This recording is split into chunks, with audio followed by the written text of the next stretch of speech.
Okay, so you set your intention this morning. You felt grounded, at peace, ready for the day. Then you get a phone call from the school nurse. Your meeting one ran late. Someone cut you off in traffic and you almost had an accident. And suddenly you're right back in that reactive mode, wondering where that peaceful, grounded version of you went. If this sounds familiar, I'm back today showing you exactly how you can get into that intentional place that you set even when your day goes wrong. Welcome back to Peace and Plenty in 20. I'm Janine Dermo, transformation coach, recovering perfectionist, and your permission giver in chief. This show is for the midlife woman who's done everything right, but still feels scattered and overwhelmed. Every week, join me here. We're going to be ditching perfection, building boundaries, and creating a life that actually supports you with a structure that fits your life, not someone else's rules. Ready? Let's go. Today, we're going to be talking in a follow-up from last week's 5-minute intention setting practice. Quick note, you'll notice I'm in a different spot this week. I'm actually filming from London this week. We're here visiting our oldest daughter who's studying. But no matter where you are in the world, no matter what you are doing, these tools are going to work. So what I want to talk about this week is that missing piece. How to actually stay anchored to that intention that you set in the morning when everything goes wrong during the day. Because the truth is, yes, setting the intention is powerful, but knowing how to get back there and to return to it throughout the day, that is where the real change, the real transformation can happen. So if I'm being really honest, which I always am, a couple days ago before we left for this trip, I did my intention setting. And honestly, within 2 hours, I had already snapped at my daughter. I felt completely disconnected from how I said I was going to operate that day and how I wanted to feel. And I just want to emphasize, this is normal, right? You're not a failure. Your brain's not broken. Our brains have something called negativity bias, and we're actually wired to scan for problems and threats throughout the day. It's an evolutionary survival mechanism. It's not a failure on our part. And the intention isn't a shield against the bad things happening. I know I said this last week. It doesn't mean that you're not going to have frustrations and annoyances and upsetting things happen. But remember, it's just an anchor that will help you find your way back quicker. And I also want to point out that in terms of like a psychological framework, there's always going to be a gap between what your intention is and what your actual experience is throughout the day, right? So the goal isn't necessarily to eliminate the gap, because that's impossible. The goal is to notice the gap faster and return to center quicker. And this is a lot of the work I do with my clients. We just talked about this the other day with a client of mine who we were pointing out that even though she was getting triggered by a certain situation, she was able to be so much more resilient and bounce back quicker. And the more we can do that, like a muscle memory, like working out at the gym, that's where the transformation happens, right? So there's actually 3 phases of reactivity based on research on emotional regulation. The first is the trigger, right? Something happens. And then what happens next? You spiral. That's number 2. Your old patterns take over. You feel that stress creep in, or you feel yourself either snapping or completely shutting down.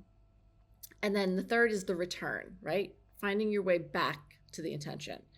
And most of us, let's be honest, spend a long time in the spiral. And it could be hours. When something really sets us off, it could be the whole day.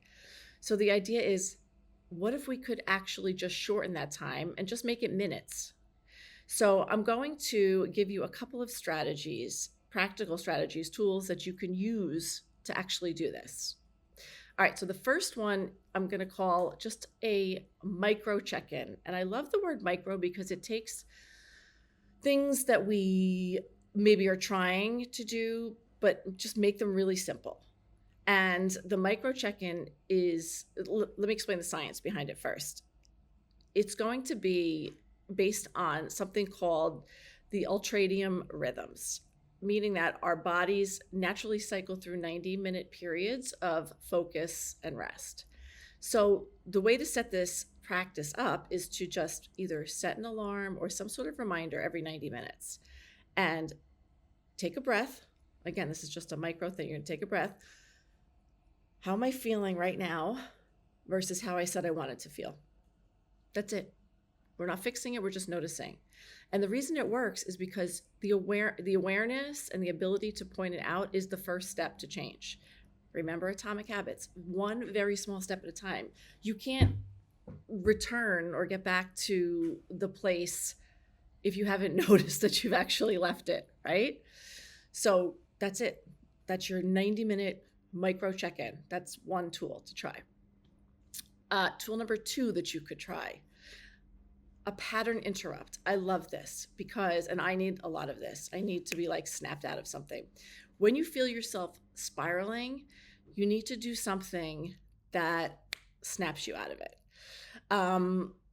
There's a theory, I think his name is Dr. Porges. I don't know, I'd have to look it up.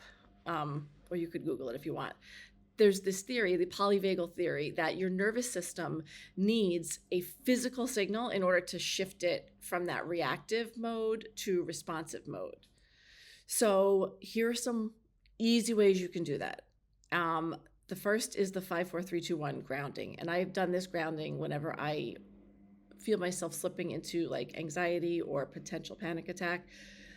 This is a very tangible way to kind of just get yourself back into the moment if you're really spiraling on something.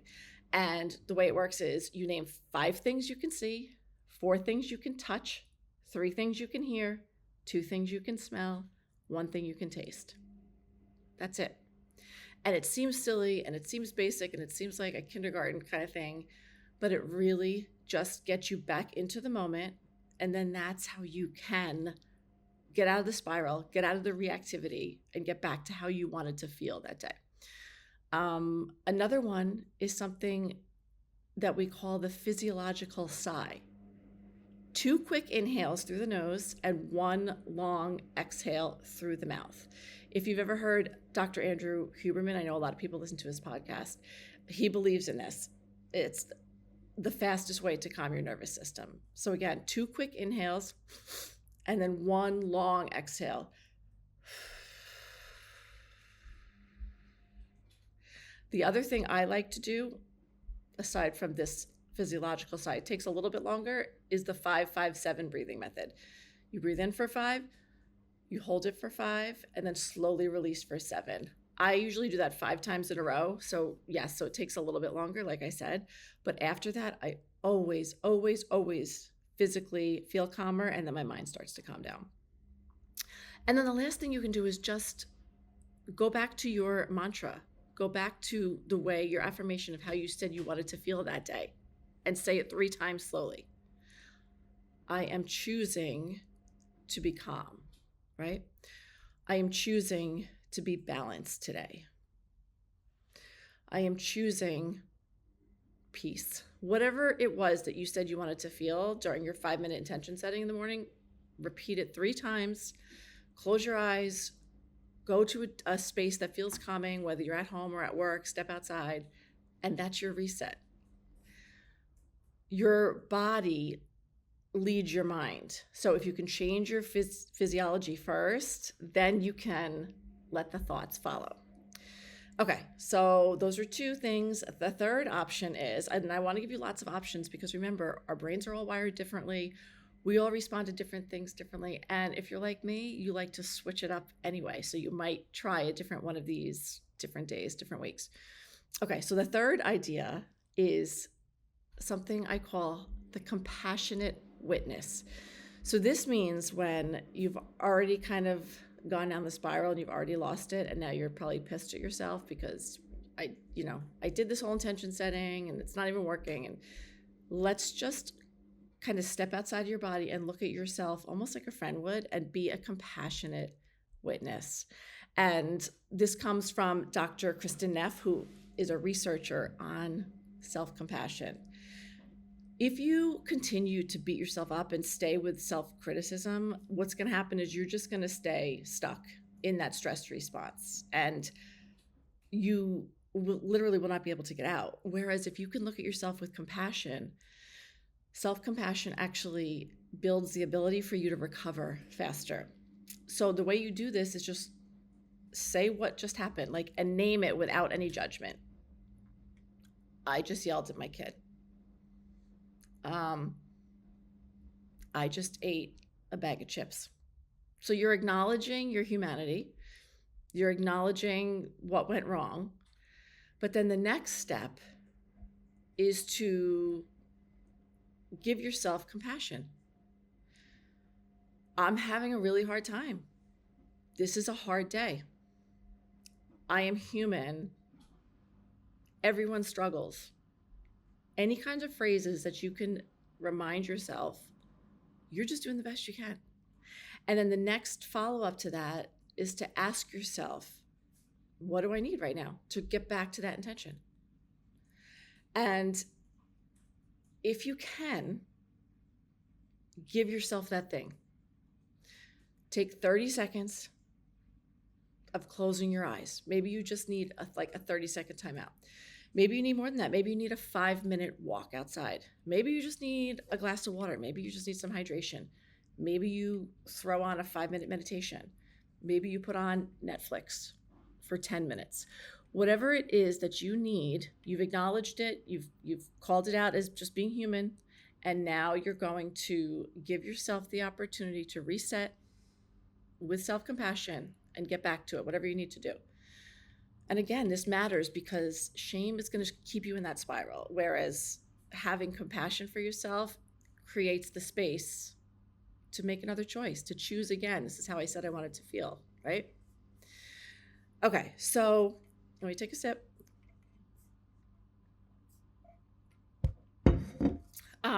Let's walk this through. This is something I do with my clients. Let's just, what we learned in coaching school called future pace it. Let's step into the moment and visualize it as if it's going to happen. So I'll just use myself as an example. So let's say that my intention was to feel patient and present. And I can even use this. Yes, I'm traveling and I'm on a vacation, but I'm on a vacation with 3 teenage girls at, 20, and my husband. And everybody has kind of maybe different ideas about what they want to see. There's some jet lag going on. So yeah, even though I'm on vacation, I am going to need to feel very patient and present. Okay. So as I am setting my intention this morning to be patient and present, as I imagine myself through the day, today's day 2, we were here day 1 yesterday. What happened yesterday? The girls got into it and were fighting and saying some really girl mean things to each other. Poor Dave was getting annoyed because all he wanted to do was go look at the men's section of Selfridges, and the girls wanted to do their own thing. People were kind of arguing about what we should have to eat. So even though we're on vacation, those things don't go away, right? Life still happens. So today, as those things happen, what do I want to do? I want to notice when I start to feel agitated. I want to notice when I'm feeling frustrated with them or cranky, right? And then I'm going to do a pattern interrupt. I'm going to do my breathing, whether it's, the Dr. Huberman 2 quick inhales or the sigh and the long sigh, or am I going to do 5-5-7 breathing? Or I want to be a compassionate witness and say, you're really doing the best you can right now with the situation of 3 teenagers, a husband, a busy sightseeing schedule, and not a lot of sleep. So I'm going to be compassionate with myself. And then I'm going to say, it's okay though. So let's choose again, right? And so even if I can't fix the situation, because I can't, because whatever they're fighting about is important to them. So even though I can't fix the situation, I can return to how I'm saying right now this morning, I want to feel today. I want to feel present. I want to feel patient. I want to enjoy it. And so once I just kind of can observe it, even that I know will help me choose my next move, right? Instead of yelling at them, instead of saying, forget it, we're going back to the apartment, we're done. It's just going to give me that natural reset that I need, right? So even when your external environment is different, I want to point out that having these like routines and little habits and little hacks is what's going to keep you always kind of grounded and centered. And that's what we need in midlife, right? And no matter where you are, you take your intention with you. So even this week, as we have Thanksgiving coming up, we have Black Friday, like there's definitely a lot of craziness going to be happening, a lot of chaos for some people. So I want to remind you of this as we enter into this part and into the season, that you can always choose your intention, right? You just have to remember what it is and try these little strategies to get back to it. So obviously your action step for this week is to keep setting your intention. If you didn't listen to last week's episode, by the way, if you didn't hear episode 38, go back and listen to it so you know how to do that intention setting. And then I want you to choose one of the strategies that I shared today and just try it at least once when you notice that you're kind of losing center or something is taking you away from the intention of how you want to feel. And notice what happens. As always, we are not looking for perfection. That is not going to happen. Screw perfection. I'm going to say it out loud. Good enough works for me. And I want it to work for you too. Awareness. That's it. And the truth is, we're going to probably lose our intention several times during the day. That's not failure. It's being human. The practice I'm trying to share with you is in the returning back to it, not in the never leaving. That's just not realistic. Okay, so last thing I want to mention, these practices are very much what you're going to find in my 12 days of holiday peace toolkit. For those of you that did it last year, you loved it. So I'm bringing it back this year all together as a PDF guide to get you through this whole season. It's dropping Black Friday this week on sale. Make sure you can click the link in the show description. You can get on my email list if you are not on it already, because that's where you're always going to find out what's going on over here at Peace and Plenty. And yes, the toolkit is amazing. I'm telling you, it changed a lot for me. A lot of my clients, a lot of my friends and family last year, I had women changing their gift shopping plans. I had women not send out holiday cards, and all guilt-free. I mean, imagine doing this holiday season in a way that just feels like you're living life and peacefully and in the present, feeling the joy, letting shit go that doesn't matter. But that's why I created this guide, because I love this. I love this toolkit. And that's why I want everyone to have access to it. I'm putting it on sale. Come back next week for another episode of Peace and Plenty in 20. And what I want you to remember this week is you're not trying to eliminate the chaos. You're never going to be able to control what's happening around you. You're learning to find yourself in the chaos, let go of perfectionism, and just find the peace and plenty in every day, my friends. Until next time, peace.